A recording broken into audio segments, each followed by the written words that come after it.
पिछले वीडियो में हम सब ने लैंड के यूज के बारे में और लैंड के बारे में पढ़ा। इतना ही नहीं, दो कहानियां हम लोगों ने पढ़ा। एक कहानी पढ़ा हमने पीटर की और एक कहानी मांबा की पढ़ा। अलग अलग सिचुएशन में हमने ये भी देखा कि डिफरेंट सिचुएशन में जो लाइफ स्टाइल है वो डिफरेंट हो जा रही है। पृथ्वी पे आबादी जिस तरह से, पॉपुलेशन जिस तरह से बढ़ रही है, लैंड की यूजेज भी लगातार बढ़ रही है और इसके कारण अनेक समस्याएं भी उत्पन्न हो रही हैं। मानव होने के नाते अपने हर एक रिसोर्स का हमें यूटिलाइज भी करना है और साथ में कंजर्वेशन भी करना है, यानी संरक्षण करना भी जिम्मेदारी हम ही सबकी है। यहाँ पर लिखा है कंजर्वेशन ऑफ लैंड रिसोर्स, यानी जो लैंड रिसोर्स है उसका कंजर्वेशन कैसे करेंगे, संरक्षण कैसे करेंगे। आइए इस पर ध्यान देते हैं।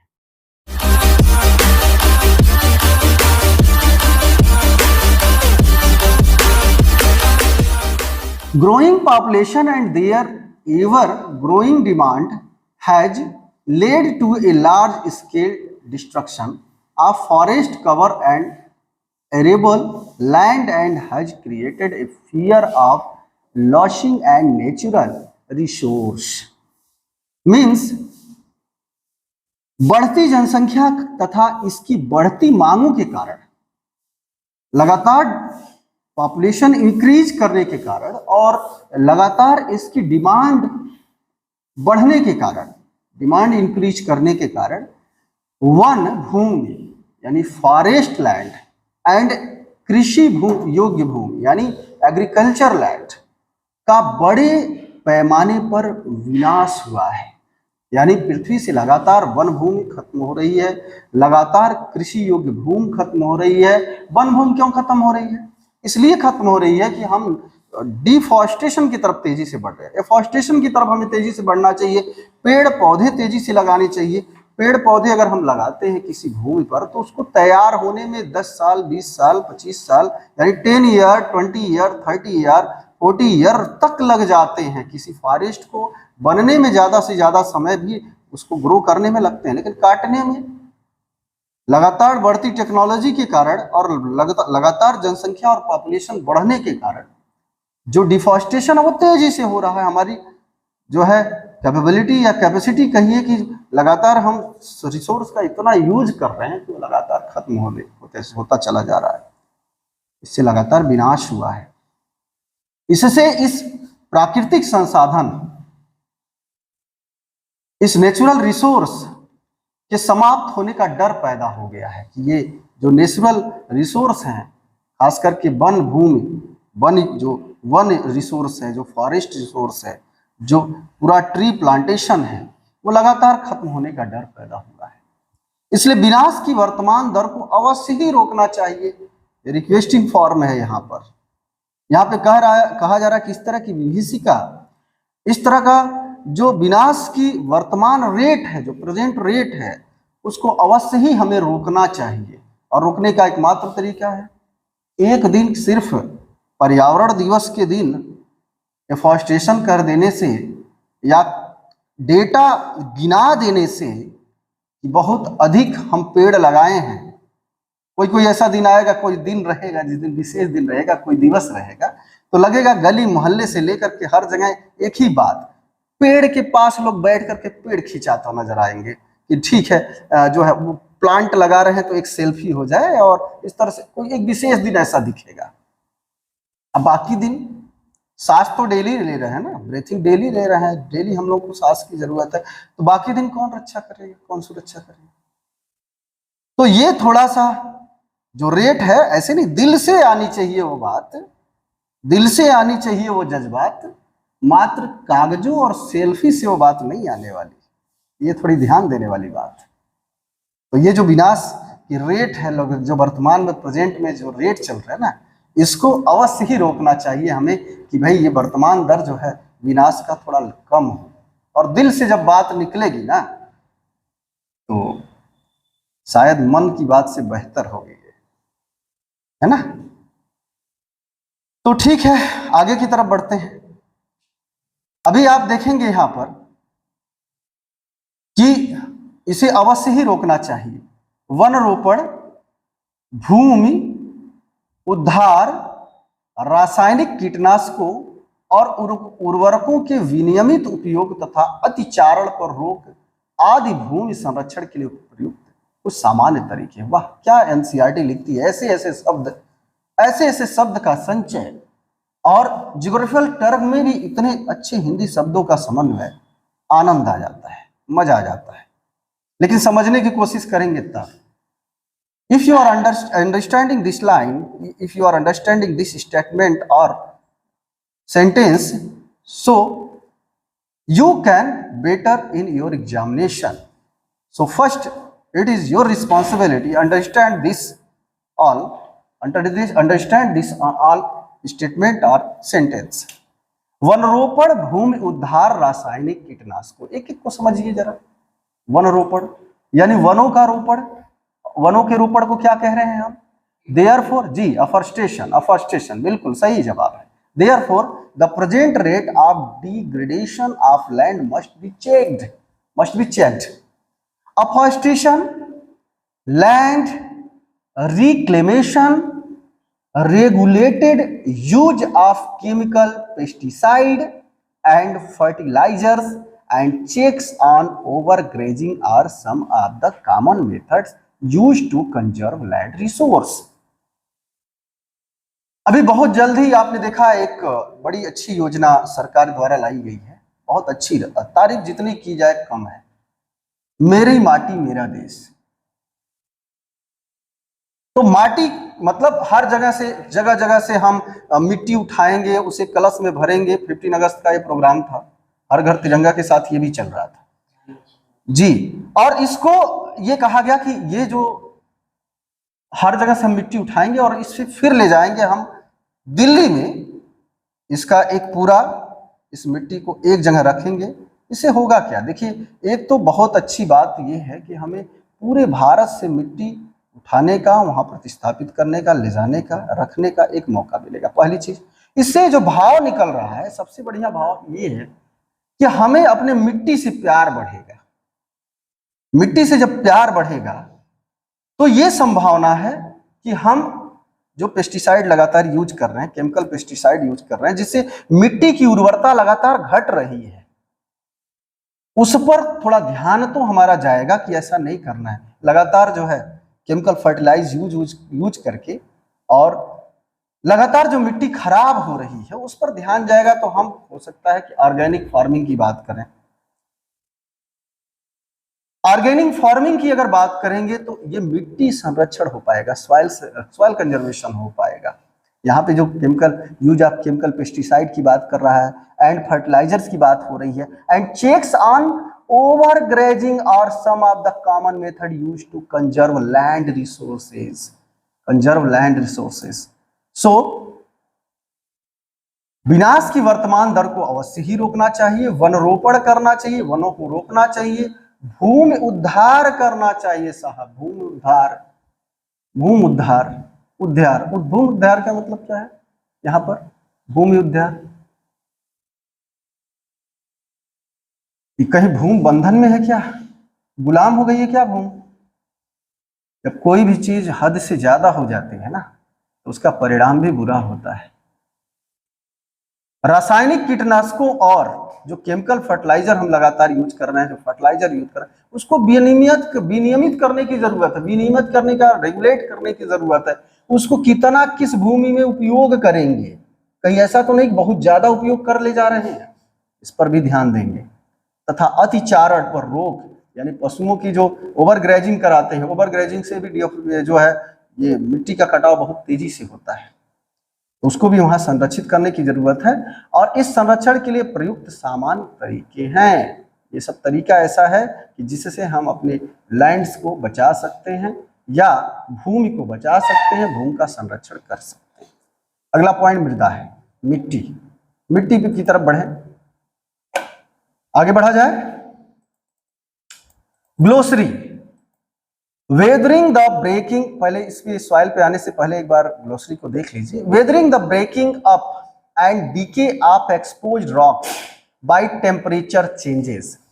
Frost action, plants, animal and human activity. अपक्षय, तापमान परिवर्तन, तुषार क्रिया, पौधों, प्राणियों और मनुष्य के क्रियाकलाप द्वारा अनावरित शैलों का टूटना और क्षय होना, इसको अपक्षय बोला जाता है। जो रॉक्स है, पृथ्वी की क्रस्ट है, जो रॉक्स है, जो चट्टाने हैं, वो हार्ड फॉर्म में है, वो हार्ड फॉर्म में है, उसका उनका अपक्षय लगातार टेम्परेचर के कारण हो रहा है। जो तापमान चेंज हो रहा है, कभी टेम्परेचर इंक्रीज कर रहा है, डिक्रीज कर रहा है, तो ये जो इंक्रीजिंग और डिक्रीजिंग हो रही है लगातार, उस परिवर्तन के कारण, तुषार क्रिया के कारण, पौधों, प्राणियों और मनुष्य की एक्टिविटी के कारण, प्लांट के कारण, प्राणियों के कारण और मनुष्य की जो एक्टिविटी लगातार है, उसके कारण ये जो ढकी हुई सेल है, जो चट्टान है, उसका लगातार टूटना, क्षय होना, इसको अपक्षय कहा जाता है। अपक्षय कहा जाता है। ये आपका एक शब्दावली है यहाँ पर। Weathering the breaking up and decay of exposed rocks by temperature changes, frost action, plants, animals and human activity is called weathering. Soil पर आइए, सॉइल पॉइंट पर। Let us now we shall continue. Soil, the thin layer of grainy substance covering the surface of the earth is called soil. It is closely linked to landforms determine the type of soil. Soil is made up of organic matter, minerals and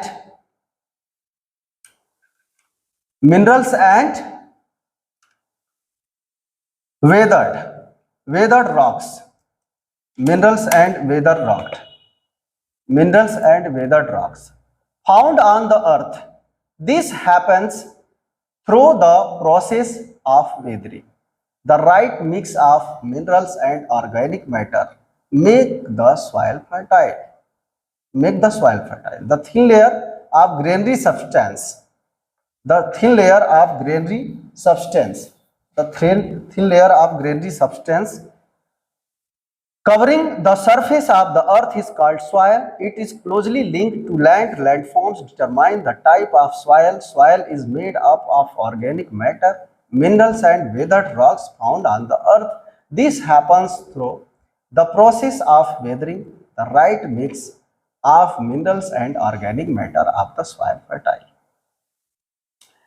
बेटा, सबकी एक रफ्तार होती है, और जब तक दिमाग कंस्ट्रेट नहीं रहता है ना, तब तक हम चीजों को समझ भी नहीं पाते। ये भी ध्यान रहे। सिर्फ मात्र रीडिंग लगा देने से, जब तक इमेज नहीं बनेगा माइंड में ना, तब तक हम पढ़ाई नहीं कर पाएंगे। मैं एक शब्द बोल रहा था कि सबका एक रफ्तार होती है, सभी की एक रफ्तार होती है, और उस रफ्तार से अगर पढ़ाई करेंगे, दिमाग में इमेज बनता रहेगा हर एक वर्ड का, तो वो अंडरस्टैंडिंग लेवल डेवलप होगा, अंडरस्टैंडिंग स्किल डेवलप होगा, तब आपको समझ में आएगा।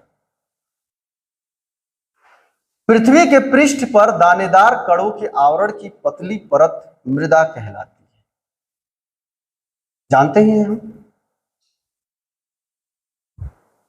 बहुत पतली परत है पृथ्वी पर मिट्टी की, क्योंकि मिट्टी को बनने में, मृदा को बनने में लाखों वर्ष लग जाते हैं।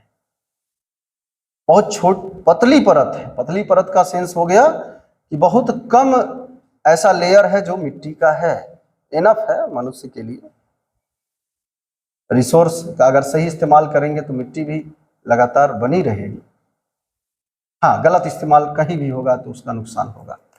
यह भूमि से निकटता से जुड़ी हुई है, यानी लैंड पर ही है, सॉइल है। स्थल रूप मृदा के प्रकार को निर्धारित करते हैं।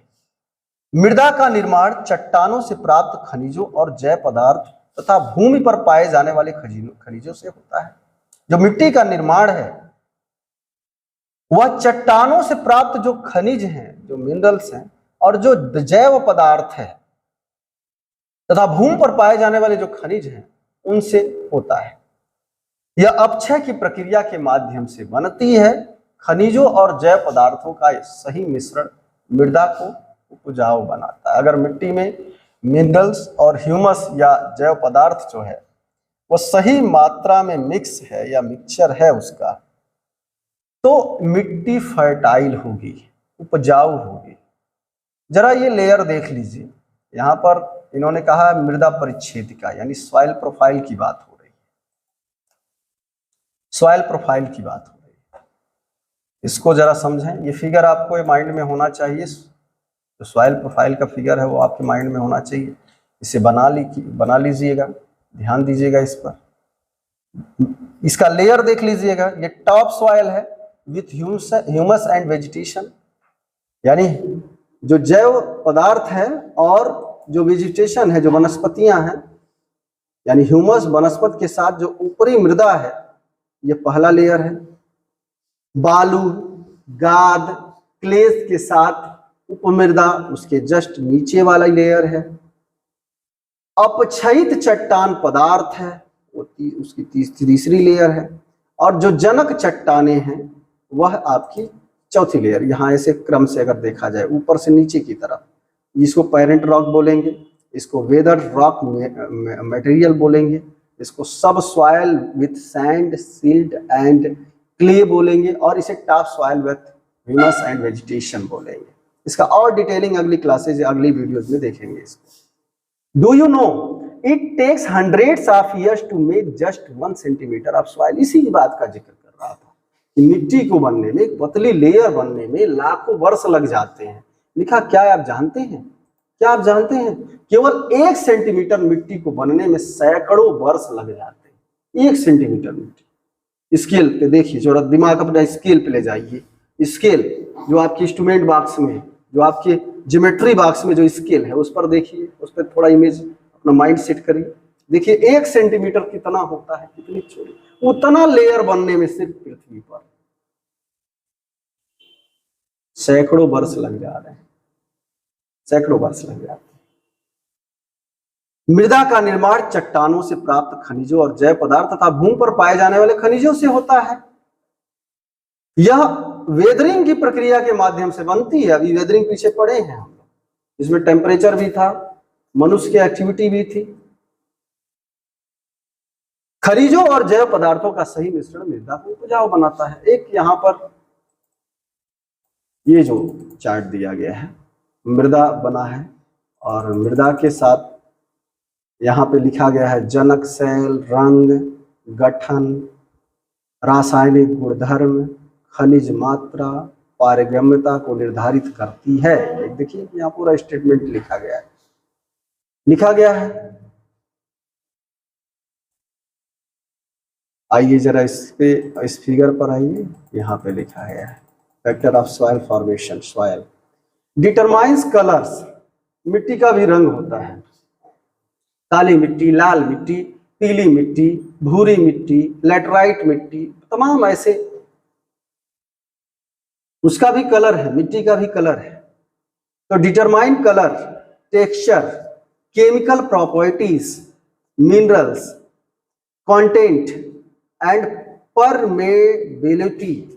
यानी क्या बोल रहे हैं ये कह रहे हैं कि जनक सेल जो है, यानी पेरेंटियल रॉक, जिस रॉक से वो मिट्टी बनी है, उसका कलर क्या है, उसका कंपोजिशन क्या है, उसका केमिकल प्रॉपर्टीज क्या है उस मिट्टी की, उसमें कौन कौन से मिनरल्स है, उस मिनरल्स की मात्रा क्या है, क्वांटिटी क्या है, यह मिट्टी की पारगम्यता या मिट्टी की जो उपजाऊ है, जो फर्टिलिटी है, उसको निर्धारित करती है,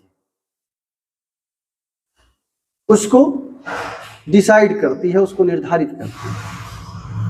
इसके अतिरिक्त एक चीज तो ये हो गया मिट्टी का, यानी जब हम मिट्टी के बारे में पढ़ रहे हैं तो उसका पेरेंटियल रॉक पढ़ेंगे। डिफरेंट प्लेस के पेरेंटियल रॉक पर मिट्टी की गुणवत्ता डिपेंड है,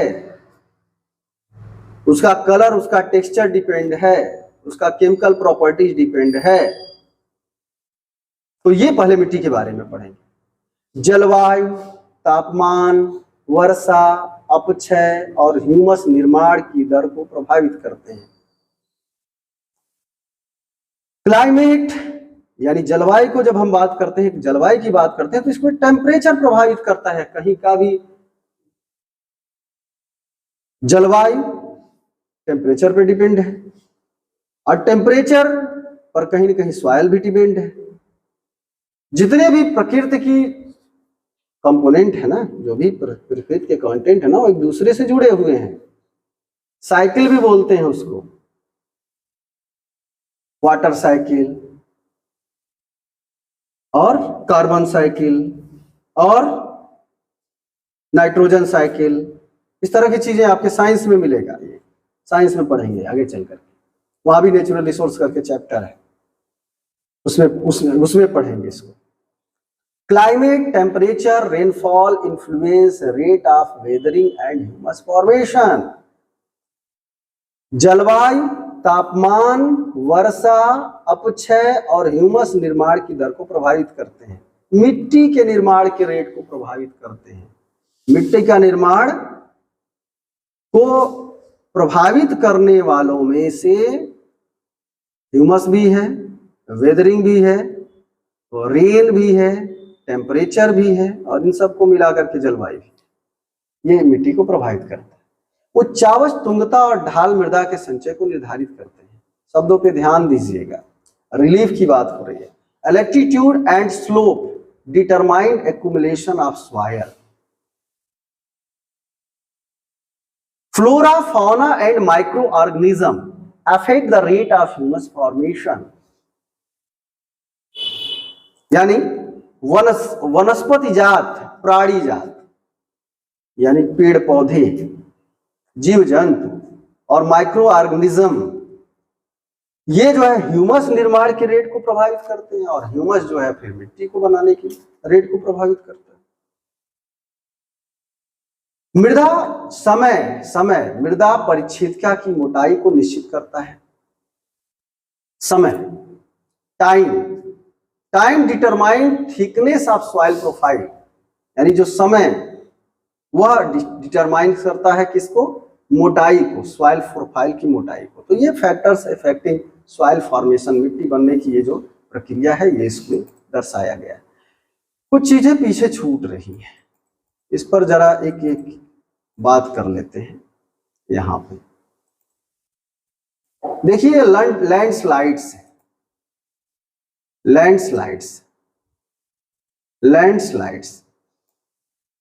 यानी भूस्खलन, इस तरह की प्रक्रिया इस समय पर्वतों पे खूब हो रही है। खास करके बरसात के दिनों में इस तरह की चीजें खूब देखी जाती हैं। और जब यहां देखिए, ये फिगर भी कुछ इसी तरह का दिखाया गया है। यहां शहर तो बस गए, लेकिन यहां पर जो रिलीफ था ना, जो शहर बसाव से पहले का जो स्ट्रक्चर था, जो सरफेस था यहाँ पे, इसका ध्यान नहीं रखा गया। अभी पीछे लाइन में हम लोग पढ़े हैं इस चीज को कि बढ़ती जनसंख्या तमाम चीजों का कारण है, और उसमें यह भी है कि जब जनसंख्या बढ़ रही है, पॉपुलेशन बढ़ रही है, तो हमारे रिसोर्स पर भार भी बढ़ रहा है।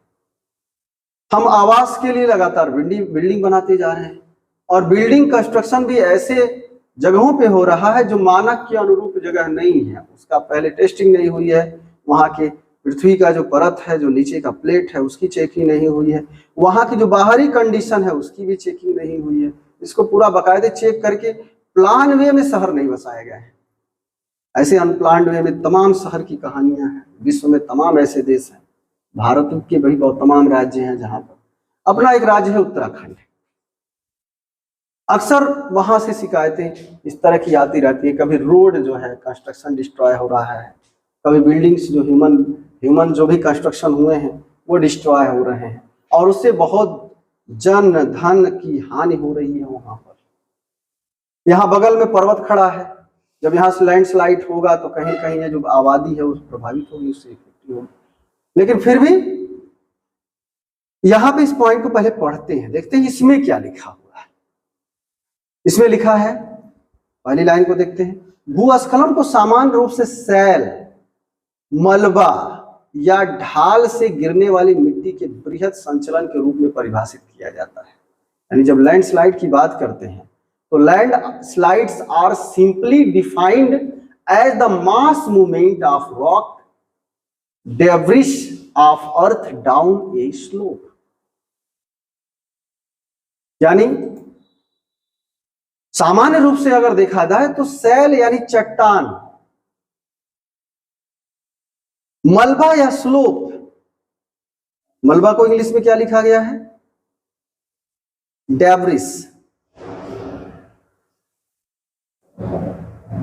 और जो ढाल से गिरने, मलबा या ढाल से गिरने वाली मिट्टी के बृहद संचलन के रूप में परिभाषित किया जाता है। भूस्खलन को यही संचालित किया जाता है कि भाई सैल या मलबा जो है वह ढाल से जो गिर रहा है, जो स्लोप से गिर रहा है, वो जो मिट्टी गिर रही है, जो बड़े रूप में गिर रही है, उसका जो संचलन हो रहा है वो भूस्खलन कहलाता है।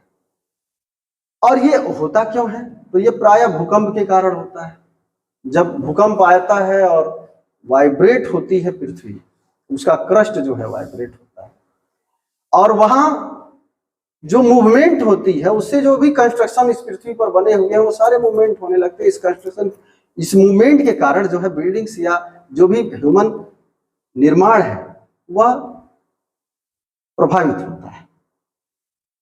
तो वे प्रायः भूकंप से होता है। ये इस तरह की घटनाएं प्रायः भूकंप से होती है, अर्थक्वेक से होती है, बाढ़ यानी फ्लड्स उसके कारण होती है, वोल्केनो के कारण होती है। इस तरह की घटनाएं घटती हैं, वोल्केनो के कारण घटती है, और इस कारण से जो है लैंडस्लाइड्स होता है। इस रूप में इसको परिभाषित किया जाता है, इसको डिफाइन किया जाता है। वे प्रायः भूकंप, बाढ़ और ज्वालामुखी के साथ घटित होते हैं। लंबे समय तक भारी वर्षा होने से भूस्खलन होता है, ये भी है। यही कारण है कि जब पर्वतों पे बहुत ज्यादा वर्षा होने लगती है तो जो सॉइल का जो कंपोजिशन है ना, वो कंपोजिशन कहीं न कहीं प्रभावित होता है, और ज्यादा देर तक जब वर्षा होती है तो इस तरह के भूस्खलन जो है देखने को मिलते हैं। They often take place in conjunctions with earthquake, floods and volcanoes. A prolonged spell of rainfall can cause heavy landslide that can block the flow of river for quite some time. The formation of river blocks can cause havoc to the settlements downstream on its bursting in the hilly terrain. Landslides have been a major and widely spread natural disaster that often strike life and property and occupy a position of major concern. A case study: a massive landslide hit Panji village near Rekons, PO, in Kinnaur district of Himachal Pradesh and damaged a 200-meter stretch of old Hindustan-Tibet road, National Highway 22. This landslide was stripped by intense blasting at Panji village. Due to the blasting, this weak zone of slope collapsed and caused intense damage to the road and nearby village. The Panji village was completely vacated to avoid any possible loss of life. संभवतः यह चीजें पूरी complete नहीं हो पाएंगी, time का अपना बाउंडेशन है। इसको हम लोग एक बार रीड कर लेते हैं और समझने का काम अगले जो है लेक्चर में करेंगे। अभी बस दो ये परिस्थितियां हम लोग यहाँ पर पढ़ लेते हैं, दो पैरा पहले पढ़ लेते हैं। ये भूस्खलन की यहाँ पे अभी हम पढ़ भी रहे थे यहाँ पर कि यह नदी के प्रवाह को कुछ समय के लिए क्या करती है, अवरुद्ध कर देती है। जब भूस्खलन होता है, भूस्खलन लैंडस्लाइड होता है, तो वो सारा मलबा जो है, जो सारा मटेरियल है वो कहाँ गिरेगा? वो नदी में जाके गिरेगा। नदी में वाटर है तो वो पूरा प्रभावित होगा, वो पूरा अवरुद्ध हो जाएगा रास्ता नदी का। नदी अवरुद्धता के अचानक फूट पड़ने से जो निचली घाटियों के आवासों में विध्वंस आ जाती है, ऐसा देखने को मिलता है। पहाड़ी भूभाग में भूस्खलन एक मुख्य और विस्तृत रूप से फैली प्राकृतिक आपदा है जो प्रायः जीवन और संपत्ति को बहुत नुकसान पहुंचाती है और चिंता का एक मुख्य विषय भी है। एक वस्तुस्थित अध्ययन करते हैं, आप एक केस स्टडी करते हैं इसका। हिमाचल प्रदेश के किन्नौर जिले में रेकांग पीओ के निकट पंजी गांव में बड़े भूस्खलन के कारण राष्ट्रीय महामार्ग 22 की पुरानी हिंदुस्तान तिब्बत सड़क का 200 मीटर तक का भाग नष्ट हो गया। यह भूस्खलन पणजी गांव में तीव्र विस्फोटन द्वारा हुआ था। विस्फोटन के कारण ढाल का यह कमजोर क्षेत्र नीचे गिर गया, जिसके कारण सड़क और गांव के आसपास के क्षेत्र को नुकसान पहुंचा या क्षति पहुंची। पणजी गांव को किसी संभावित मानव विनाश से बचाने के लिए पूर्ण रूप से खाली करा दिया गया था। ये केस स्टडी है, आपके पास ये केस है। आपने भूस्खलन के बारे में यहाँ थोड़ा सा पढ़ा, उसके बाद एक केस पढ़ा, और उसके बाद इसको बचाने का तरीका कि कैसे इस तरह की चीजों को बचाया जाए, इसकी बात यहाँ पर करनी है। आइए थोड़ा साथ दीजिए 5 मिनट, इसको भी समाप्त कर लेते हैं। देखिए, पढ़ाई तो कभी समाप्त नहीं होता, ये भी सही है, नहीं समाप्त होता। और यह भी सही है कि जब तक इमेज नहीं बनता दिमाग में तब तक कुछ समझ में भी नहीं आता। अगर एक बार ना समझ में आए तो उसे दोबारा देखा जा सकता है, दोबारा पढ़ा जा सकता है, क्योंकि समझना तो आप ही को है, ये तय अभी आप ही को करना है। और सबकी अपनी अपनी स्पीड है, किसी को एक बार में समझ में आता है, किसी को 2 बार में समझ में आता है, किसी को 3 बार में समझ में आता है। तो जितनी बार में आपको समझ में आए उतनी बार वीडियो को रिपीट करिए। एक बार नहीं समझ में आ रहा तो पीछे जाइए, उसको फिर दोबारा देखिए, दोबारा सुनिए, फिर समझने की कोशिश करिए। 2, 3, 4 बार वीडियोस को देखेंगे तो पक्का रूप से समझ में आएगा। सही दिमाग का इस्तेमाल तो हो, पहले प्रयास तो हो। कहा जाता है हार्ड वर्क की अब सक्सेस, यानी हार्ड वर्क जो है, कठिन परिश्रम सफलता की कुंजी है। सफलता अगर चाहिए, सक्सेस चाहिए तो कठिन परिश्रम करना है। कठिन परिश्रम यही है ना, नहीं एक बार समझ में आया फिर दोबारा पढ़े, नहीं 2 बार समझ में आया 3 बार पढ़े, नहीं 3 बार समझ में आया 4 बार पढ़े, 4 बार नहीं 5 बार। साहब कहेंगे इतनी बार पढ़ने के बाद तो सर हमसे ना हो पाएगा।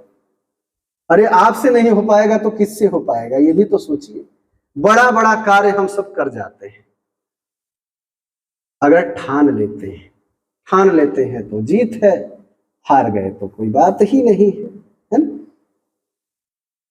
चलिए, सफलता चाहिए तो हार्ड वर्क करना पड़ेगा, थोड़ा मेहनत करना पड़ेगा। देखिए, हम आपसे समय मांग रहे थे, कुछ ज्यादा समय ले लिए, चलिए आगे बढ़िए। मिटिगेशन मैकेनिज्म, यानी हम इसको रोक कैसे सकते हैं भाई, ये भूस्खलन कैसे रोक सकते हैं, इसको न्यूनीकरण कैसे करें, रुकेगा तो नहीं भाई, नहीं कम कैसे हो जाएगा, ये कम करने की कुछ विधियां दी गई हैं। वैज्ञानिक प्रविधियों के विकास से हमें समझने की शक्ति मिली है कि भूस्खलन उत्पन्न होने के कौन कौन से कारक हैं। यानी जितने भी वैज्ञानिक या साइंटिफिक तरीके हैं उसके डेवलपमेंट से हमें यह समझने में ये पावर मिला है, आज के डेट में ये अंडरस्टैंडिंग डेवलप हुई है कि लैंडस्लाइड उत्पन्न होने के कौन कौन से कारक हैं। लैंडस्लाइड क्यों उत्पन्न हो रहा है, क्यों पर्वतों पे, पठारी क्षेत्रों में, पहाड़ों पे, हिली एरियाज में लगातार लैंडस्लाइड हो रहा है, ये क्यों हो रहा है, और उनका प्रबंधन कैसे करना है, किंतु मैनेज कैसे करना है, कैसे करना है, इस तरह की आपदा आती है, डिजास्टर आता है तो उसको कंट्रोल कैसे करना है, इस तरह की समझ डेवलप हुई है। भूस्खलन को रोकने की कुछ यहाँ पर दिया गया है, उसको सोचते हैं। भूस्खलन प्रभावित क्षेत्रों का मानचित्र बनाकर इसमें प्रभावित होने वाले स्थानों को इंगित करना पहली चीज। पहले साइट एरिया है उनका इंगित बनाया जाए और इफेक्टिव होने से जितने उसको क्या किया जाए, इंगित किया जाए, उससे क्वांटिफाई किया जाए। इस प्रकार इन क्षेत्रों को आवास बनाने के लिए सोचा जा सकता है। अगर आवास बनाना ही है तो पहले पॉइंट कर लीजिए उन क्षेत्रों को जहां लैंडस्लाइड होने की बहुत गंभीर खतरे हैं, उसको पहले पॉइंट कर लीजिए। और अगर ऐसा आप कर लेते हैं, उन क्षेत्रों को आप ऐसा कर लेते हैं तो फिर आसानी से आप यह डिस्टिंग्विश कर पाएंगे, ये डिफरेंस निकाल पाएंगे कि कहां हमें आवास डेवलप करना है, कहां पर आवास डेवलप नहीं करना है। तो गंभीर खतरों से बच जाएंगे पहले ही, क्योंकि प्लानिंग हो गई एक, तो ये प्लानिंग हो जानी चाहिए। भूमि को खिसकने से बचाने के लिए प्रतिधारी दीवार का, यानी जहां जहां खिसकने का, या दिमाग खिसकने की बात नहीं हो रही है, किसकी बात हो रही है? भूमि की या मिट्टी की या जो लैंड्स है उसको खिसकने की बात हो रही है। तो जहां जहां ये खिसकने की बात हो रही है वहां प्रतिधारी दीवार, यानी उसको रोकने की एक दीवार, एक वॉल बनानी चाहिए और निर्माण करनी चाहिए। भूस्खलन को रोकने का सबसे प्रभावी तरीका वनस्पति आवरण में वृद्धि करना है। सबसे प्रभावी, अभी एफॉरेस्टेशन कर दीजिए, सबसे अच्छा दीवार बनाने का। और इस तरह के कंस्ट्रक्शन बनाने से बेहतर है कि वो भी कंस्ट्रक्शन टूट के गिरेगा, वो भी नुकसान पहुंचाएगा। इससे बेहतर है कि एफॉरेस्टेशन नेचुरली हो जाइए, थोड़ा डबल ट्रिपल लाभ होगा, ट्रिपल लाभ होगा। वहां पर फ्रूट लगा दीजिए, फल लगा दीजिए, बड़े बड़े फलदार वृक्ष लगा दीजिए ऐसी जगहों पे। इतना ही नहीं, उसको रोकने के जो भी एफॉरेस्टेशन उपाय किए जा सकते हैं, जो भी पेड़ लगाए जा सकते हैं, उसको लगाइए वहां पे। एक ये तरीका है, सबसे प्रभावी तरीका माना जाता है। सतही अपवाह, अपवाह मतलब ड्रेनेज होता है, तो लेयर पे ड्रेनेज तथा झरना प्रवाहों के साथ साथ जो भूस्खलन की गतिशीलता है उसको कंट्रोल करने के लिए भूपृष्ठीय अपवाह नियंत्रण उपाय क्रियान्वित किए गए हैं। और इससे जो है भूस्खलन को या जो आपका लैंडस्लाइड है इसको रोका जा सकता है, इस तरह की चीजों को करके। अब घड़ी इजाजत नहीं दे रही है और न आपसे इतना समय लिया जाएगा, तो जो चीजें आपने पढ़ लिया, समझ में आ गया, अच्छी बात। जो नहीं समझ में आया उसे हम फिर अगली क्लास में या अगली जो है वीडियोज में इसको समझने का प्रयास करेंगे। अभी इसके आगे के पॉइंट की बात हम फिर नेक्स्ट क्लास में करेंगे। बहुत बहुत धन्यवाद आपको ये चीज़ें सुनने के लिए।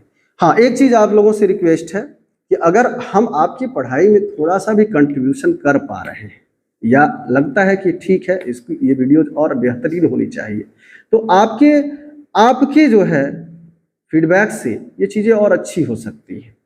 तो प्लीज़ अगर हमारी वीडियो अच्छी लगती है, बढ़िया लगती है, आज तक किसी भी वीडियो में, पिछली वीडियो कोई भी उठाकर देखिए, हमने कभी ये नहीं कहा कि लाइक करिए, सब्सक्राइब करिए और शेयर करिए और फिर इस पर कमेंट करिए।